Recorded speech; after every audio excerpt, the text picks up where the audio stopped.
സംസ്ഥാനത്ത് സ്ത്രീകൾക്കായുള്ള രാത്രികാല pink bus സർവീസുകൾ ഇന്നു മുതൽ തിരുവനന്തപുരത്ത് ആരംഭിക്കും. ആദ്യഘട്ടത്തിൽ തമ്പാനൂർ മുതൽ ടെക്നോ പാർക്ക് വരെ വൈകുന്നേരം 6 മണി മുതൽ രാത്രി 10:45 വരെയാണ് സർവീസ് നടത്തുന്നത്. ടെക്നോ പാർക്കിലെ രാത്രി ഷിഫ്റ്റ് ജീവനക്കാരുടെ ആവശ്യപ്രകാരം KSRTC അവതരിപ്പിക്കുന്ന ഈ ഫാസ്റ്റ് ലിങ്ക് ബസ്സിൽ യാത്രാ സൗജന്യമല്ല. MG പ്രതീക്ഷ തന്നെയാണുള്ളത്. പ്രതീക്ഷ, ഇപ്പോൾ സോഷ്യൽ മീഡിയയിലൊക്കെ ഈ ഒരു പദ്ധതി, ഈ ഒരു പ്രഖ്യാപനം ഇരു കൈയും നീട്ടി സ്വീകരിക്കുകയാണ് എല്ലാവരും, പ്രത്യേകിച്ച് സ്ത്രീകൾ. എങ്ങനെയാണ് ഇന്നത്തെ ഉദ്ഘാടന പരിപാടികൾ ആലോചിക്കുന്നത്? മറ്റു കാര്യങ്ങൾ കൂടി പറയൂ പ്രതീക്ഷ.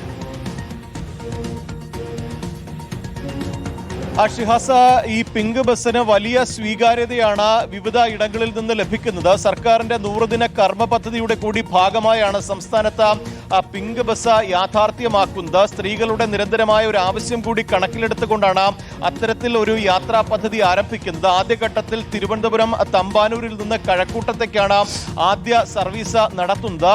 വൈകുന്നേരം 6 മണി മുതൽ 10:45 വരെയാണ് ആദ്യഘട്ടത്തിൽ സർവീസ് ഉണ്ടാവുക. പിന്നീട് അത് പുലർച്ചെ ഉള്ള സമയത്തേക്ക് കൂടി വ്യാപിപ്പിക്കും. പിന്നീട് സംസ്ഥാന വ്യാപകമായി തന്നെ പിങ്ക് ബസ് യാത്ര വ്യാപിപ്പിക്കാനാണ് സംസ്ഥാന സർക്കാർ തീരുമാനിച്ചിരിക്കുന്നത്. ഇന്ന് ഉച്ചയ്ക്ക് 1 മണിക്ക് ഗതാഗത മന്ത്രി CP ജോൺ ഈ യാത്ര ഔദ്യോഗികമായി തന്നെ ഉദ്ഘാടനം ചെയ്യും. ഈ നേരത്തെ പ്രധാനമായും ഈ ടെക്നോ പാർക്ക് കേന്ദ്രീകരിച്ചാണ് ഇപ്പോൾ സർവീസ് നടത്തുന്നത്. നിലവിൽ ആദ്യഘട്ടം സർവീസ് നടത്തുന്ന പിങ്ക് ബസിന്റെ യാത്രാ വഴി കിഴക്കേക്കോട്ടയിൽ നിന്ന് ആരംഭിച്ച് തമ്പാനൂർ, പട്ടം, മെഡിക്കൽ കോളേജ്, കഴക്കൂട്ടം, ലുലുമാൾ വഴി സഞ്ചരിക്കുന്ന റൂട്ടാണ് നിലവിൽ നിശ്ചയിച്ചിരിക്കുന്നത്. കൂടുതൽ ഇടങ്ങളിലേക്ക് കൂടി വൈകാതെ തന്നെ ഈ സർവീസ് നീട്ടും എന്നതാണ് നിലവിൽ ഗതാഗത വകുപ്പും അറിയിച്ചിരിക്കുന്നത്. ശരി പ്രതീക്ഷ.